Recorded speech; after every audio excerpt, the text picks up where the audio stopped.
Hello friends, स्वागत है आप सभी लोगों का एक बार फिर। अब हम प्रोजेक्शन ऑफ सॉलिड की कंडीशन नंबर 3 स्टार्ट करने जा रहे हैं और ये लेक्चर नंबर 4 है सॉलिड का। ये कंडीशन बहुत ज़्यादा इंपॉर्टेंट है। कंडीशंस बेटा आपको क्वेश्चंस में मिल जाएंगी, मतलब हर एक क्वेश्चन किसी ना किसी कंडीशन पर बेस्ड होगा। तो सबसे इंपॉर्टेंट चीज़ क्या होती है, बच्चा सोचता है कि क्वेश्चन हमें मिल जाए और हम क्वेश्चन सॉल्व करने लगे और फिर उसको क्वेश्चन टफ लगने लगते हैं कि सर ने ऐसे कैसे बना दिया। चाहे आपके कॉलेज की बात हो, चाहे एग्जाम की, चाहे किसी किताब की बात हो, तो आप डायरेक्ट क्वेश्चन सॉल्व करेंगे आपको हमेशा दिक्कत आएगी। आप सबसे पहले इन कंडीशंस को पढ़ें। मैंने बहुत अच्छी तरह 5 कंडीशन सजाई हैं। तो कंडीशन नंबर 3 जो स्टार्ट करने जा रहे हैं फ्रेंड्स, वो ये रही आपके सामने। और कंडीशन कह रही है axis of the solid incline to HP and parallel to VP. अब आप सोचिए क्या बोला मैंने, axis of the solid incline to HP and parallel to VP. तो आइए इसको सबसे पहले हम एचपी और वीपी के बीच इमेजिन करते हैं कि सॉलिड दिखेगा कैसे एचपी से अगर उसका एक्सिस इंक्लाइंड हो जाए और अगर वीपी के पैरेलल हो जाए तो। ओके फ्रेंड्स, ये रहा एचपी, ये है आपके पास वीपी और इस वक्त इसका सॉलिड एचपी से परपेंडिकुलर और वीपी के पैरेलल है। मतलब ये कंडीशन है। ये आप देख सकते हैं। दिस इज, थोड़ा सा मैं इसको इधर रखता हूं ताकि इस लाइन से आप दिक्कत ना दें। ये रहा एक्सिस ऑफ द सॉलिड। अब मुझे इसको ऐसे करना है, एक्स से। तो हम क्या करेंगे, हम लेफ्ट हैंड साइड से, लेफ्ट हैंड से सॉलिड को पुश करेंगे। लेफ्ट हैंड से पुश करेंगे तो ये राइट हैंड के बेस की इस एज पर, एचपी पर रेस्ट करने लगेगा। आई रिपीट, मैंने बोला इसको लेफ्ट हैंड से पुश करें, तो मैंने लेफ्ट हैंड से पुश करा, राइट हैंड की एक बेस की एक एज पर वो रेस्ट कर रहा है। अब इसका एक्सिस इंक्लाइंड हो चुका है, किससे, एचपी से। पर वीपी के क्या है बेटा, वो वीपी के पैरेलल है।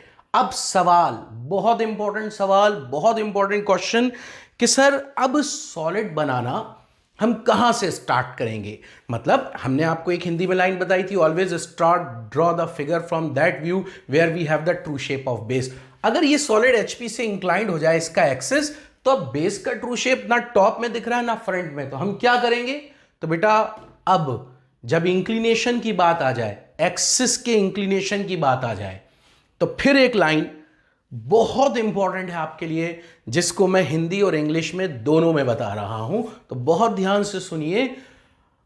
If axis is inclined to any plane, so make the axis perpendicular to that plane from which it is inclined and draw the true shape first. I repeat once again, if the axis of the solid is inclined to any plane, so make the axis of the solid perpendicular to that plane and draw the true shape of base first. Hindi में समझाता हूं, वो ये कि solid का axis जिस plane से inclined होगा उस प्लेन के पहले एक्सिस को परपेंडिकुलर कीजिए और अब ट्रू शेप ऑफ बेस बनाइए। तो इस कंडीशन में हमारे पास 2 फिगर बन जाएंगे। मतलब ये बिल्कुल पहली कंडीशन, जो फर्स्ट कंडीशन है वैसे नजर आएगा। देखिए कैसे, ये रहा एक्सिस एचपी से इंक्लाइंड है, तो हम क्या करेंगे, एक स्टेप पीछे जाएंगे। जैसे प्लेन में हम काम करते थे, एक स्टेप पीछे गए। अब एक्सिस किससे इंक्लाइंड है, एचपी से, तो एचपी का क्या कर दे, परपेंडिकुलर। अब ट्रू शेप ऑफ बेस आपको कहां दिखाई दे रहा होगा बताइए, टॉप में। तो सबसे पहले टॉप में स्क्वायर, फ्रंट में रेक्टेंगल। फिर अगली कंडीशन में हम क्या करेंगे, जो रेक्टेंगल आपको दिखाई दे रहा है, ये रेक्टेंगल आगे जाकर इसको ऐसे इंक्लाइन कर देंगे और फिर टॉप व्यू में अब हम प्रोजेक्शन बनाएंगे फाइनल टॉप व्यू के लिए। तो चलिए फ्रेंड्स, कंडीशन अब बोर्ड पर स्टार्ट करते हैं। तो सबसे पहले हम एक्स वाई लाइन ड्रॉ करने जा रहे हैं। तो ये आया हमारा ड्राफ्टर और अब हम यहां पर एक्स वाई लाइन ड्रॉ कर देते हैं। एच पेंसिल से आप एक्स वाई लाइन बनाएं, थोड़ा सा ज्यादा बना लें, कोई परेशानी नहीं होगी। Name it, this is X, this is Y. H pencil से एक्स वाई लाइन। नाउ अब टॉप व्यू में आपको एक स्क्वायर बनाना है। क्यों, क्योंकि एक्सिस अब एचपी से परपेंडिकुलर हो चुका है। तो ट्रू शेप ऑफ बेस अब आपको कहां नजर आ रहा होगा बेटा, टॉप व्यू में। टॉप व्यू में मैं एक स्क्वायर बनाने जा रहा हूं। अब ये प्रोजेक्शन मैं फ्रंट व्यू के लिए ले जाता हूं, एक्स वाई लाइन तक प्रोजेक्टर। ये बिल्कुल फर्स्ट कंडीशन की कॉपी है और whatever the height is given in the question, ये सब क्वेश्चन में दी रहती है कि सॉलिड की हाइट कितनी लेनी है, उस हिसाब से आप हाइट ले लीजिए। टॉप व्यू में प्रोजेक्शंस ड्रॉप करते हैं। Now we have to represent the axis of the solid. and I have already explained the axis of the solid is represented by hidden line, sorry, double dash chain line. Now in the top view it will be represented with the help of plus sign. तो plus sign की मदद से हम इसको यहां पर बनाते हैं.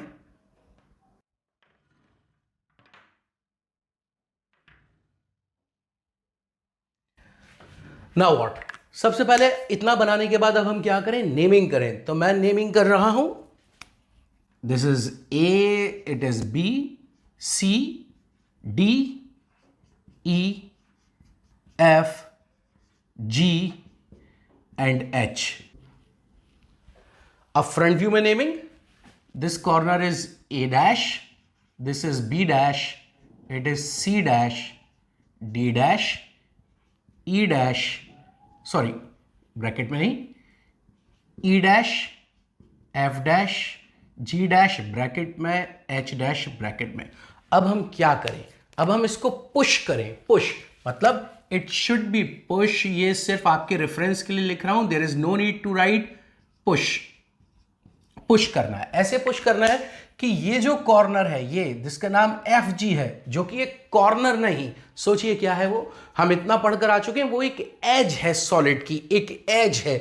वो एज आपको एक्स वाई लाइन पे दिखना चाहिए और बाकी ये सब स्पेस में, मतलब एक्स वाई लाइन के ऊपर नजर आएंगे. तो हम इसको बनाएं कैसे, तो हम क्या करते हैं बेटा, इसको पुश करना है. अब आप देखिए, this edge at this edge both are perpendicular to each other. बहुत ध्यान से देखिएगा और मेरी रिक्वेस्ट है आप सभी से कि आप ड्राइंग सिर्फ और सिर्फ ड्राफ्टर से कीजिए.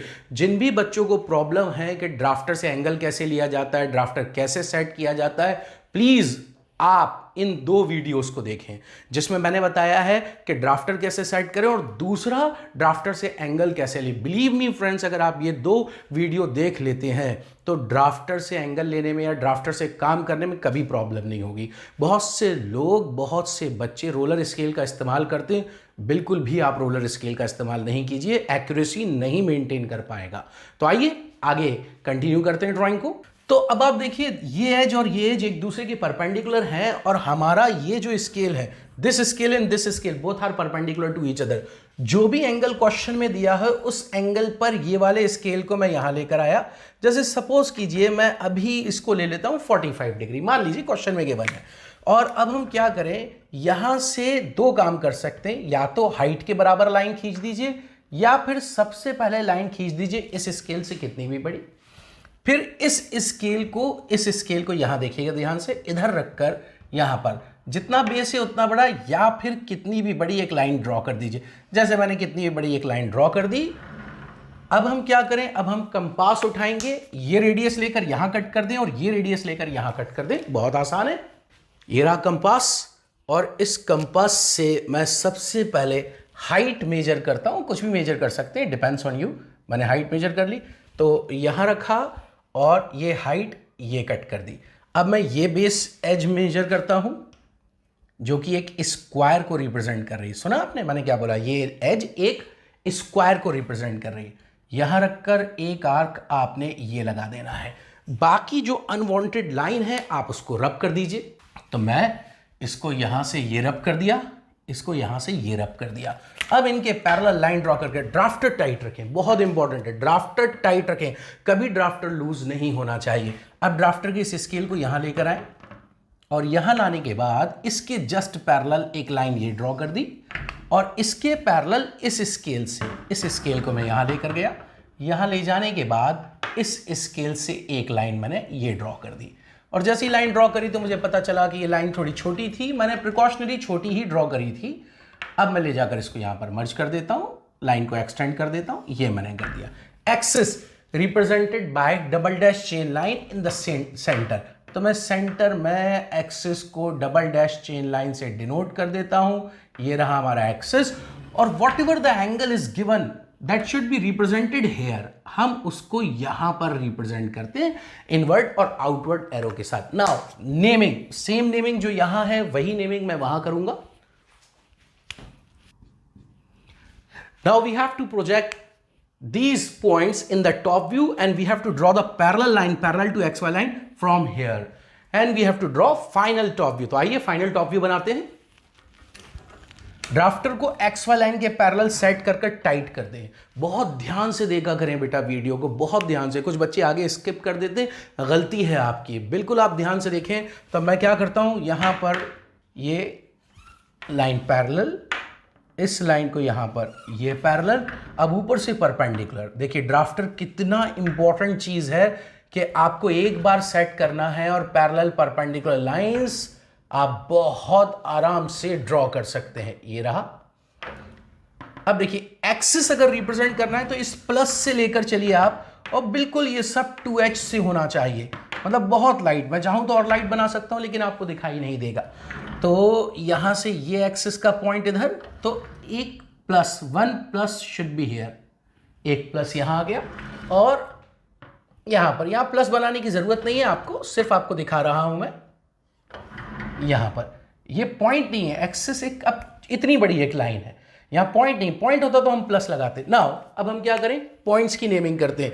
This is A, this is A dash, ये जा रहा है, और ऊपर से ये आप प्रोजेक्शन ऑफ प्लेन में देख चुके हैं। मैं इनको रब कर दूं थोड़ा सा, तो this is A, likewise B, this point is B, and where we have C, A B C. अब आप देखिए सी कहां है, ऊपर से सी आ रहा है, this point is C, likewise this is D. ठीक इसी तरह where is E, this is E, ये रहा आपके पास क्या बेटा, E, this is F, this is G, and this is H. Now अब सभी पॉइंट्स को आप मिला दीजिए। तो आइए इन सबको मिला देते हैं। देखिए एक साथ एक लाइन ये, और ड्राफ्टर की मदद से दूसरी लाइन ये। ध्यान से देखा करिए, मैं फिर बोलता हूं आपको। देखिए ड्राफ्टर कितनी कमाल की चीज़ है ये, और इसको मैंने यहां ज्वाइन कर दिया, और AD एक एज होगी, AD एक एज है, GF एक एज है, ये रही। नाउ मोस्ट इंपॉर्टेंट थिंग वो ये, क्या यहां पर सभी एज नजर आएंगी? आप ध्यान से सोचिए, क्या यहां सभी एज आपको दिखाई देंगी? The answer is no.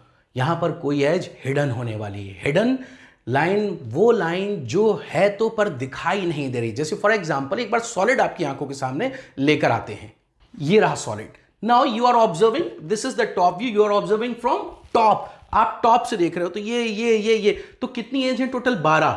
1 2 3 4, और 4 उसके बाद पीछे 5 6 7 8, और ये 4 ये और 4 ये, टोटल 12 एज है, 12। जब आप टॉप से देख रहे हो तो आपको ये दिख रहा है, ये दिख रहा है। जी हाँ, टॉप से देखने पे ये दिख रहा है, बिल्कुल दिख रहा है। टॉप से देखने पे ये दिख रहा है, देखिए जरा, यहां से आप देख रहे हैं इधर से, और ये दिख रहा है, ये दिख रहा है। जो नहीं दिखाई दे रहा, सोचिएगा वो क्या है, वो ये है। वो कौन सी एज है? वो एज है जो रेस्ट कर रही है। तो यहां पर वो एज कहां है, आप सोचिए पहले। जी हां फ्रेंड्स, वो एज ये रही, F और G, और मैं इसको हिडन कर देता हूं, ये रही।